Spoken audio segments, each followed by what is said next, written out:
કેમ છો વિદ્યાર્થી મિત્રો? આજે આપણે સમકાલીન વાત અને શિક્ષણ તેમાં પ્રકરણ નંબર 15 ઉદારીકરણ અને ખાનગીકરણમાં ભાગ નંબર 2 વિશે અભ્યાસ કરીશું. ખાનગીકરણ વિશે આપણે સમજૂતી મેળવીશું અને પરીક્ષાનો આ હોટ ટોપિક છે તો તેના વિશે તમને સમજૂતી આપવામાં આવશે. સાથે સાથે આપણે સ્વાધ્યાયના પ્રશ્નોની પણ તૈયારી કરીશું. તો તેથી તમે અંત સુધી જોડાયેલા રહેજો. હવે આપણે આપણા અભ્યાસની શરૂઆત કરીએ. આપણા અભ્યાસના મુદ્દાઓ આ મુજબ રહેશે. સૌ પહેલા આપણે ખાનગીકરણનો અર્થ સમજીશું. 15.2, 15.2.1, 15.2.2 જ્યાં 15.2 માં ખાનગીકરણનો અર્થ સમજીશું. 15.2.1 માં ખાનગીકરણની સામાજિક અસરો વિશે સમજૂતી મેળવીશું. 15.2.2 માં ખાનગીકરણની નકારાત્મક અસરો વિશે આપણે વાત કરીશું. તો વિડીયો ચાલુ કરીએ.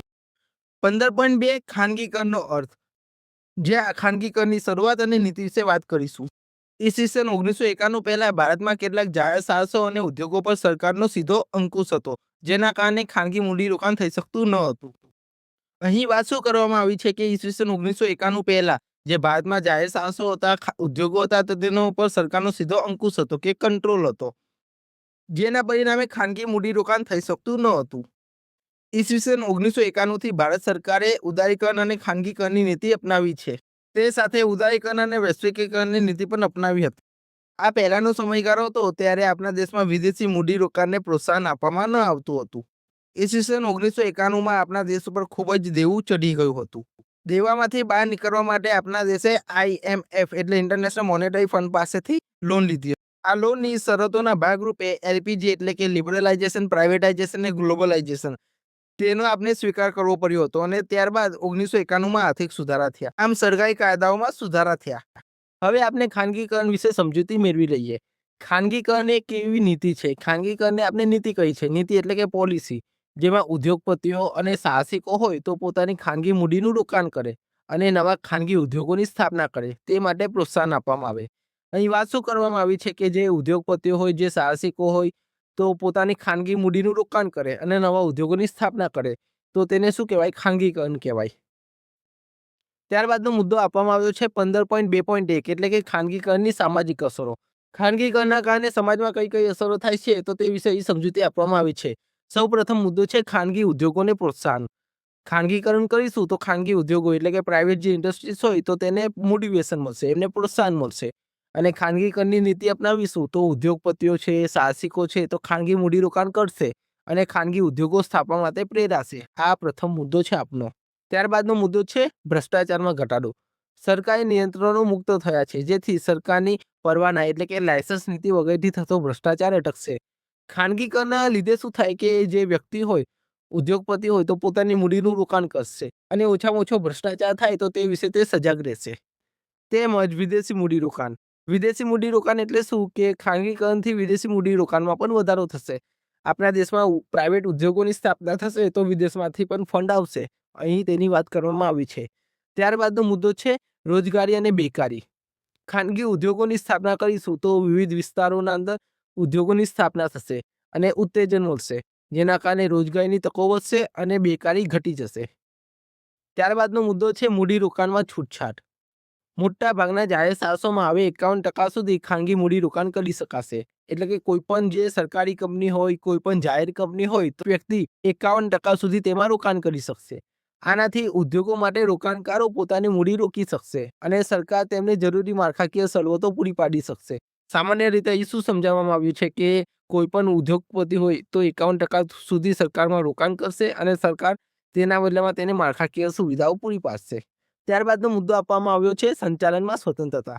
સંચાલન એટલે કે જે તમારું મેનેજમેન્ટ હોય તો તેમાં સ્વતંત્રતા રહેશે, કોઈ પણ હસ્તક્ષેપ થશે નહીં. ખાનગીકરણમાં શું કહેવામાં આવ્યું છે કે વહીવટ છે, તમારું સંચાલન છે, તો તેમાં જે સાહસિકો હશે તો તેમની સ્વતંત્રતા રહેશે અને સ્વાયત્ત એટલે કે પોતાના હિત રહેશે.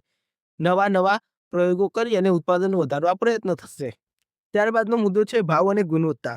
ભાવ અને ગુણવત્તાના મુદ્દામાં શું કીધું છે કે ખાનગીકરણથી બજારમાં સ્પર્ધા વધશે, જેનાથી ઉત્પાદન વધશે. સ્પર્ધા વધે તો સ્વાભાવિક છે કે ઉત્પાદન વધે અને ઉત્પાદન જેમ વધે તો માંગના અને પુરવઠાના નિયમ મુજબ ચીજ વસ્તુના ભાવ ઘટી જશે, નીચે આવશે અને માલ સામાનની ગુણવત્તા વધશે. જે આંતરિક સ્પર્ધા હોય, કંપનીઓ વચ્ચે આંતરિક સ્પર્ધા હોય તો તેનો સીધો લાભ ગ્રાહકોને પહોંચશે. ત્યારબાદનો મુદ્દો છે કાર્યક્ષમતા પર ભાર. કાર્યક્ષમતા એટલે જે તમારી ક્વોલિટી હોય તો તેના ઉપર ભાર આપવામાં આવશે. જેટલી પણ વહીવટી સત્તા છે તો તે ખાનગી સાહસોના હાથમાં રહેશે. કારીગરો પાસેથી કાર્યક્ષમતાની અપેક્ષા રાખવામાં આવશે. કારીગરો છે, ત્યારબાદ મજૂરો છે અને વહીવટી કાર્ય કરતા લોકો છે કે અધિકારીઓ છે તેમને પોતાની કાર્યક્ષમતા બતાવવી પડશે. જો તે બતાવશે નહીં તો તેમને નોકરીમાંથી નીકાળી દેવામાં આવશે. એક રીતે કાર્યક્ષમતા પર ભાર વધારવામાં આવશે. ત્યારબાદનો મુદ્દો છે યુનિયનોનો પ્રભાવ અને રોજગારીની સલામતી. યુનિયન એટલે કે લેબર યુનિયન. જે મજૂર સંઘો હોય તો તેની અહીંયા વાત કરવામાં આવી છે. મજૂર યુનિયન હોય કે ટ્રેડ યુનિયન હોય તો તેનો પ્રભાવ ઘટી જશે. કામદાર છે તો પોતાની આર્થિક અને સામાજિક સલામતી માટે પોતાની કાર્યક્ષમતા પુરવાર કરવી પડશે. ત્યારબાદનો મુદ્દો આપવામાં આવ્યો છે ગતિશીલ અર્થતંત્ર. કાર્યક્ષમ લોકોની માંગ વધશે, જ્યારે બિનકાર્યક્ષમ લોકોને ખાનગી સાહસો ગમે ત્યારે છૂટા કરી શકશે. આથી ખાનગી સાહસોની કાર્યક્ષમતા, ઉત્પાદન અને ગુણવત્તા વધતા દેશનું સમગ્ર અર્થતંત્ર વધુ ગતિશીલ બનશે. હવે આપણે વાત કરીશું મુદ્દો 15.2.2 ખાનગીકરણની નકારાત્મક અસરો. તો ખાનગીકરણના કારણે અમુક નકારાત્મક અસરો પણ થઈ છે, તો તેના વિશે આપણે સમજૂતી પ્રાપ્ત કરીશું. પહેલો મુદ્દો છે મજૂરો અને કામદારોનું શોષણ. ખાનગીકરણથી શું થયું? જે મજૂર વર્ગ છે, કારીગરો છે, તો તેમનું શોષણ થવાની સંભાવના વધી ગઈ છે. તેમને ઓછું વેતન મળે છે અને વધુ પડતું કામ કરાવવામાં આવે છે. આ તમને ખબર જ હશે. તે સિવાય અન્ય મુદ્દો શું છે કે આરોગ્યપ્રદ સવલતો તેમજ સામાજિક સલામતીના અભાવ જેવા દૂષણોનો સામનો કરવો પડી શકે છે. અહીં વાત શું કરવામાં આવી છે કે તેમને આરોગ્યપ્રદ એટલે કે હેલ્થ અને સામાજિક એટલે કે સોશિયલ, આ બે સલામતીના અભાવની જે સિચ્યુએશન છે તો તેનો સામનો કરવો પડી શકે છે. આના કારણે શું થશે? તેમની આર્થિક અને સામાજિક સ્થિતિ દયનીય બનશે. તેઓ શોષણનો વધુ ભાગ બનશે. ત્યારબાદનો મુદ્દો છે નફાખોરીમાં વધારો. ખાનગીકરણનો હેતુ શું હોય? પ્રાઇવેટાઇઝેશન થાય તો એનો મુખ્ય હેતુ હોય મહત્તમ નફો. વધારેમાં વધારે આપણે નફો કમાવાનો. આ નફા વૃત્તિ વધશે, જેથી આમ જનતા હોય તો એમના ભોગે નફો કમાવાની વૃત્તિ પેદા થશે. જે પૈસા હશે તો એ તો આમ જનતાના જ નીકળશે, સ્વાભાવિક વસ્તુ છે. તે સિવાયનો મુદ્દો છે ભ્રષ્ટાચાર અને બાળમજૂરીમાં વધારો. આર્થિક અને સામાજિક ક્ષેત્રે ભ્રષ્ટાચાર વધશે અને બાળમજૂરીનું પણ ઉત્તેજન મળશે. હવે આપણે વાત કરીશું શિક્ષણ ક્ષેત્રમાં નકારાત્મક અસરો. જે આપણું એજ્યુકેશન સેક્ટર છે તો તેમાં ખાનગીકરણની કઈ કઈ નકારાત્મક અસરો છે તો તેના વિશે સમજૂતી મેળવીશું. શિક્ષણમાં ખાનગીકરણ થવાથી સ્વનિર્ભર એટલે કે સેલ્ફ ફાઇનાન્સ કોલેજો અસ્તિત્વમાં આવી છે અને તેવી અમુક સંસ્થાઓ પણ અસ્તિત્વમાં આવી છે. જો કે આ સંસ્થાઓ એન્જિનિયરિંગ છે, મેડિકલ છે અને મેનેજમેન્ટ છે તો તેના અભ્યાસક્રમ માટે આશીર્વાદરૂપ છે, પરંતુ તેની નકારાત્મક બાજુઓ પણ છે. પહેલો મુદ્દો આપવામાં આવ્યો છે ઊંચી ફી. આવી સ્વનિર્ભર સંસ્થાઓ પ્રવેશ માટે ખૂબ ઊંચી ફી વસૂલે છે. આપણે કોઈ પણ સેલ્ફ ફાઇનાન્સ કોલેજમાં એડમિશન લેવું હોય તો ખૂબ ઊંચી ફી વસૂલે. સ્કૂલોમાં પણ આ જ વસ્તુ થઈ ગઈ છે. સામાન્ય વર્ગના વિદ્યાર્થીઓને આ વસ્તુ પરવડતી નથી, એટલે કે આ વસ્તુ એમને સ્વાભાવિક રીતે ના પડવે. અપૂરતી સુવિધા અને ગુણવત્તા. કેટલીક સંસ્થાઓ છે તો ભૌતિક સગવડો જેવી કે મકાન, વર્ગખંડો, પુસ્તકાલયો વગેરે પર્યાપ્ત માત્રામાં હોતા નથી. તેમના પાસે આ વસ્તુ હોતી જ નથી. અપૂરતી ભૌતિક સુવિધાઓ અને અધ્યાપકોના અભાવે શિક્ષણની ગુણવત્તા જોખમાય છે. શિક્ષકોનું શોષણ. આવી સંસ્થાઓમાં અધ્યાપકો અને શિક્ષકોને ક્યારેક પૂરતું વેતન પણ મળતું નથી. તે સિવાય અન્ય મુદ્દાઓ પણ છે, જેમ કે બાળમજૂરીને ઉત્તેજન મળે, દરેક પ્રકારના આર્થિક સામાજિક શોષણનો ભોગ લોક બને છે.